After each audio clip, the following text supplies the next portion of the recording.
the #1 Costa Rica real estate and investment podcast, bringing you experts from all over Costa Rica.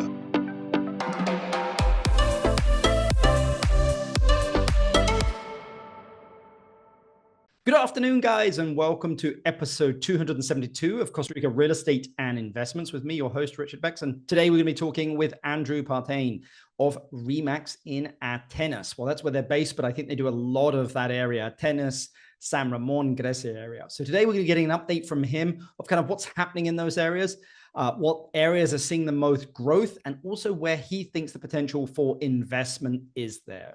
Remember, if you're enjoying the podcast, guys, please hit the subscribe button. We release one every Wednesday. So as soon as it gets released, you will be, I suppose, pinged on your phone and told that you get to listen to me for another 20 to 30 minutes. Well, not mainly me, but usually I try not to talk too much. You know, he says, smiling. But anyway, remember, guys, if you're looking to invest here in Costa Rica, we have some amazing investments available, actually our own stuff. So if you'd like to understand that, what we do is very unique. I always say that I think that I'm cheating, but just because the cash flow that we're able to generate. I'm Manuel Antonio Villas, which again started investments at $100,000, between November 1st and April 30th. Are currently at 70% occupancy. Our average daily rates, I think it's about 70% more than what a typical 3-bedroom does. But when you chat with us, you'll understand kind of how that happens. It really is our access to our luxury travel network. And we actually design and build and develop them ourselves, guys. So you can email us info@investingcostarica.com, info@investingcostarica.com. All of the contact details are also down in the description. But let's get straight into the podcast. Good afternoon, Andrew. How are you doing? How are you, Richard? Good. Good to see you again. It's been a while, sir. It has. But I'm sure you guys are keeping probably pretty busy up there in Atenas. We are. This year hasn't really had a low season, so I can't complain. Awesome. Well, Andrew, the first question I love to ask is just to get an idea. I mean, again, we've seen some, government shutdowns look like maybe that's coming to an end. A lot of volatility in the markets. That doesn't see that's going to change either. But I mean, what are you seeing happening, in your market at the moment? Well, like I just mentioned, I haven't really seen any slowdown this year. I think with what's going on in the global investor's mind, they can see themselves wanting or having to be in either a part-time or full-time home. So they're thinking of a traditional home, not so much a 2-week Airbnb. They see themselves interacting into the community and having to be part of what's going on in at least as far as Atenas goes in this little town. Yeah, I mean, it's interesting that you mentioned that, just because, again, the reports from all of the coastal areas in Costa Rica are things are very quiet at the moment. We're seeing price reductions. The demand is just not as heavy. I've been graced. I've been lucky this year. I think the trends, I don't want to bore you, but let's go back to the crash of 2008, to the extremes. Yep. I started real estate in 2009. I always start a career right after a crash in that industry. So I started IT recruiting right after the IT crash in the 90s. And of course, I started real estate right after the real estate crash of 08. So I started in 09. And I'll put it to you this way: Atenas didn't crash. Yep. We had a correction. When the US, for example, was roaring hot, maybe other areas of Costa Rica paralleled that. We kind of tick up when things are going downwards. We kind of tick down, but we don't have those extremes, those extreme high and lows, by the way. Do you think that's the type of buyer that's investing in tennis, which typically is kind of, and again, maybe I'm stereotyping here and you can tell me wrong, which is typically an older retired individual rather than like, I'm going to have a vacation home in Atenas? No, you're totally right.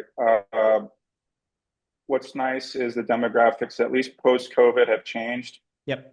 Younger couples, more working professionals that can work from home, younger families. I think COVID really pushed people to reassess where they want to live in the world, where they want to get stuck in the world. But traditionally, when I first started working here, it was strictly senior citizen. That has really changed, but I think that's influenced definitely a cash-only market. Yep. Primary home market, sophisticated buyers, that are not over leveraged. So I think that was the case back during the crash. And I think with the headwinds that we're talking about now, um, we haven't had a slowdown, to be quite frank with you. Yeah. Well, I mean, that's great to hear. I mean, I did a podcast last week on the Central Valley, like Santana Escazú, and they are seeing a little bit of a slowdown. But I think you have a very unique buyer in your area. And I mean, yeah, it's as you said, cash, usually a little bit more mature, and that individual, is looking for a lifestyle.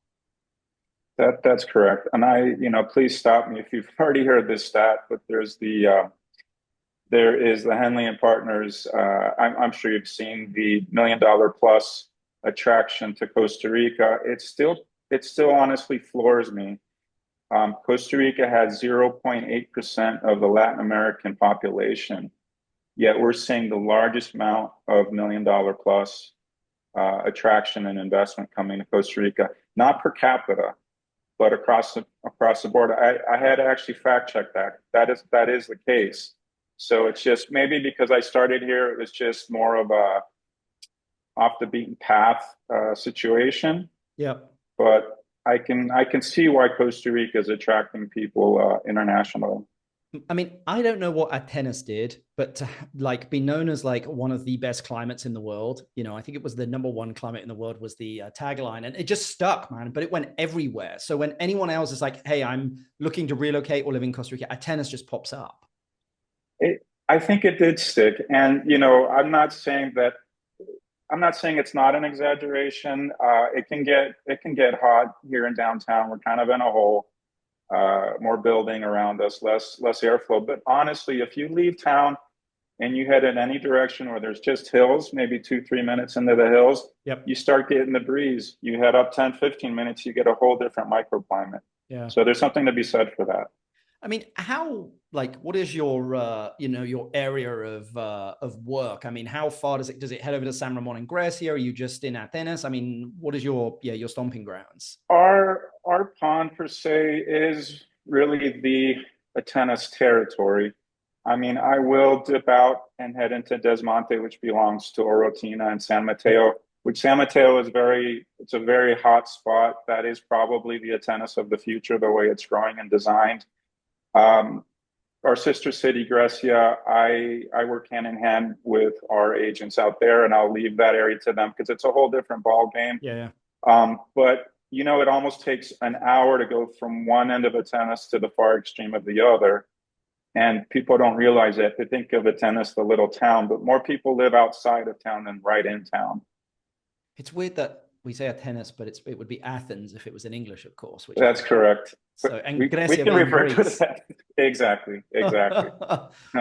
But I mean, what is developing the most in the Atenas area? I mean, it's probably seen a lot of change over the past couple of years, post-pandemic, but what is selling well? What's a little bit slower? Give us an idea of kind of just generally what's happening in the market. Sure. If you were to look at anywhere from a $100,000 home, which, frankly, you don't get much for $100,000, to anywhere from $1 million plus, I found my stats maybe about 4 or 5 years ago. The average price to asking was $400,000. Yep. For a nice, U.S. Canadian Europe standard 3-bedroom 2-bath was $400,000, and the sell price ended up being around $350,000. Granted, that was 3 or 4 years ago. I think the prices have ticked up a little bit, so expect a little bit more. But on the other side of things, it's still somewhat reasonable, I feel, compared to your average market in Florida, per se. Yeah. A lot of people are looking to make investments and potentially have an Airbnb and rent it. Is Atenas a good place for it? What's your advice for clients if they were just looking for returns? I don't want to sugarcoat it. Apples for apples. You are going to get more ROI at a Airbnb condo by the beach. Yeah. Just whether you're talking Guanacaste, Central Pacific, that's just honestly the case. Not that you can't aim for at least double-digit 10% ROI. Can you get 20%? I mean, on the far positive side of things, yes, but that is very rare. I think what might be more interesting is maybe a long-term rental and using the rule of thumb of halves. And what do I mean by halves? If it's a $300,000 home, then it's probably going to generate a rental income of $1,500 a month. If it's a $400,000 home, it's not an exact science, but maybe $2,000 a month. Yeah, I mean, look, it's still not terrible returns. No. Look at the stock market. It's a steady income you can count on. Yeah. I mean, what is it that you think Atenas is missing? Like, is there a gap in kind of the market there from something you wish that you had that you knew that would do very well that you don't have? I've been asked before, I would say maybe 80-90% of the people that move here, whether it's nationals or people that have emigrated to Costa Rica from the city, perhaps, or if it's expats, they don't necessarily want to move to Atenas to be in like a condo, shared wall apartment situation. But there is an exception to the rule. I do have maybe every 1-2 out of every 10 people, they do want that. Yep. Now we haven't had that, with the exception of literally this week, I took a new condo community listings of an 80-lot condo community. That has not existed in Atenas. You still have freestanding single-family homes, but we haven't had a true condominium in Atenas.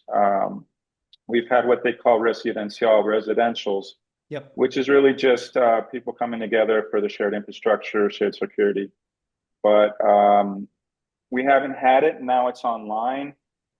Maybe that'll influence others to develop and head in that direction. Do you think that there is an opportunity in the market for a apartment tower? And I'm not talking anything obnoxious. I'm talking, I look at it like this and go, okay, Atenas has great climate, beautiful views. I mean, a 3-story, 4-story double apartment building with shared, pool, etc., but also is somewhat kind of, and I'm not saying retirement homey, but like the ability to have lifts and like that there's not many stairs, and maybe there's some like small clinical thing there with like doctors. It's like light, if that makes sense.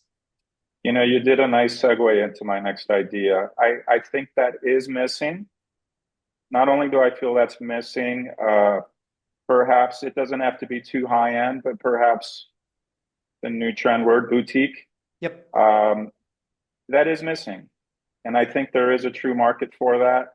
I think because of the nature of being a small country town, the culture hasn't gone in that direction. However, if we go back to demographics, my market is not getting any younger from a perspective of people that have already been here for 20, 30 years. Yep. And they don't want to leave Atenas. So the segue would probably be, not only is that missing, but I feel that maybe not only 55 plus communities are missing, but assisted living, I think, could really be a unique business opportunity in our area.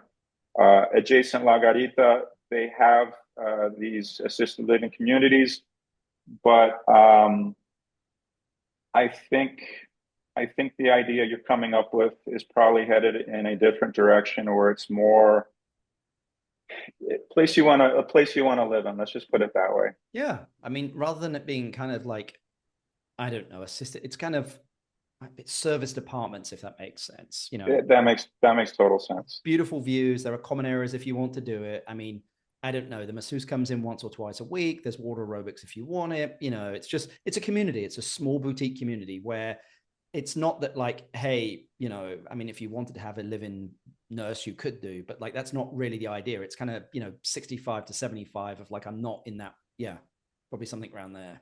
I think you're giving somebody a unique business opportunity. I think there's a huge opportunity here in Costa Rica for that, Andrew, all over for sure. the place. Because again, sure. By Escazú, by the peaje, by the toll there's one, and that's slammed like, and healthcare is so expensive in the Western world, assisted living. So here in Costa Rica, as we know that it can be a lot more affordable. And in areas like Atenas, where like literally you could bus people into the town, they can go for coffee still. And like there's that community vibe of expats, etc. That sense of community. Exactly right. I think that's that would make it an attractive idea. And it tends to be with a lot of the residents here in Atenas. At some point, they're going to get older. They don't want to leave. We all get there. Some of them may, unfortunately, lose their partners, but they don't want to give up their friends. They don't want to give up their social life, and they don't want to move back to anywhere else. Well, it's expensive as well. I mean, exactly. To add to the pain. Yeah, I mean, yeah. It's difficult to go back once you've come here and you've become accustomed to all the services and everything that you have and the freedom to go back. I mean, there is I mean, I think what people sometimes miss is like the Amazon. I click a button and something turns up, but there's something beautiful about not having that as well. I totally agree. There is something to be said about, and it's funny to say, there's something to be said about waiting. Yes. There's something to be said about not getting things. Yeah. Exactly. That's the best put. Well, Andrew, I mean, what listings do you have that excite you and why? So to be quite frank, we don't get quote unquote fire sales all the time. Yep. But they do come out periodically. What I have on the market at this time is a 275,000 large 2-bedroom, 2-bath home on a pretty sizable 13,000 meters, if I'm not mistaken, which is a little bit over 4 acres. Not all usable because we live like billy goats here in the hills. Granted, it is a fixer-upper, but I do have a valuation of when things were in a very good running condition of 425. Yep. So that is a prime example of something that you don't see all the time, but it is on the market at this time. Well, please send me that link and I'll include it in the description down here just in case anybody's interested. Because again, I mean, 275 doesn't typically get you much in Costa Rica, as you know. So this sounds like it could be a good deal, especially as a fixer-upper. Much appreciated. I'll get that out to you. Not at all. Well, my last question for you, Andrew, is I've kept you kind of long enough. Which I love to ask everyone. If you inherited $500,000 and you had to invest it into a business or real estate in Costa Rica, what would you invest it in and why? Directly related, and I've been asked many times, and it's just funny, right in this little town, it does not exist. But I think an irrigation and sprinkler system supply company would actually take off. It would serve the needs of a lot of communities here. I just showed a what we call a spec home a couple days ago. Beautiful, latest finishes, very quality done product. But the client from the States said, "You guys don't do in-ground sprinklers here." And I said, "No, we don't. Usually, if somebody wants it, they'll buy the home, pay somebody to dig the ditches and set up the system. But I think somebody would have our best run pool supply and service company was put together by somebody who moved here from Canada. So if somebody needs a niche business idea, I think that's one of them. Not to take up too much of your time, I think the other idea, I hate to have to lean back on it. I think I would probably lean on this 55 plus community idea, whether it's a small boutique rental community, but common van, caretaker with experience in assisting, bilingual. I truly think there's a little niche there for it. Yeah, I agree. I was chatting with a friend of mine who's a very good friend. We're looking to buy a big piece of land at the moment because we're like, okay, like let's plan for our retirement, in 25 years. But it's like, let's start now and go little by little of like, what do we see retirement looking like? And then building the community kind of to be that so that we actually get to end up living in it, if that makes sense.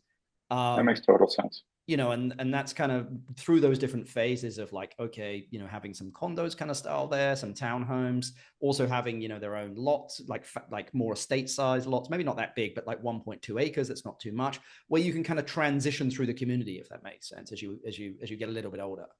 That makes total sense. I think you do find yourselves in certain communities where there's such a hodgepodge that for better or worse, some people do not want to live right next to children per se. And I hate to say that, but that is the truth. reality of the situation. So I think if you could have that bit of control, I think that somebody could capitalize on that. And I think in my market specifically, not in, let's say, Grecia market, where you have the beautiful common area with the pool and the clubhouse, but I think there is something to say for a community to just have that would probably have some backwind in getting it off the ground. Yeah. Well, Andrew, this has been an absolute pleasure to have you on the podcast, kind of sharing your knowledge and also kind of giving us an update of what's happening in the market. I'll include all of your contact details in the description, just in case anyone wants to chat with you, but very much appreciate you taking the time to join us. I appreciate all your time. I really am grateful for this. No worries. Have a good day. Very good to talk to you. Guys, hope you enjoyed that podcast there with Andrew. As you can see, that Atenas market, I was trying to see if he goes a little bit further, but I think it's really in that Atenas area. Which they say has the #1 climate in the world. Typically, I would say it's more of an older, like kind of, plus 55 and a little bit, even though 55 is not that old, but I mean, an older demographic, say 55 plus demographic. I'm sure I'll be there pretty quickly, but it's that demographic there. A lot of expats, there's sports bars, there's local markets, etc. So it's all very vibrant there and mixed in with Costa Ricans as well. I'd still probably say 70% Costa Ricans, 30% expats. It's a really good kind of mix, and a great climate as well. It can get a little hot up there, but again, if you can kind of get a little bit out of town on the hills, the wind really whips up there, and you can get stunning views of the ocean there as well up there at that height. But anyway, guys, appreciate you listening to the podcast. Again, if you're looking to do anything here in Costa Rica, we do building of project management. We oversee owners reps for building. We help people invest here, relocate here. We do a variety of different stuff. I always say that, we have multiple facets to our business. I'm just the idiot that writes the checks, but they're all very successful. They all have their own heads and kind of run independently. Anyway, I'm a believer in hiring great people and kind of leaving them alone. And that's what I've done. And so it's worked well so far. But if anyone wants to get in contact with us, you can. info@investingcostarica.com. That's info@investingcostarica.com. But till the next podcast, we'll chat with you later. Bye. The #1 Costa Rica real estate and investment podcast, bringing you experts from all over Costa Rica.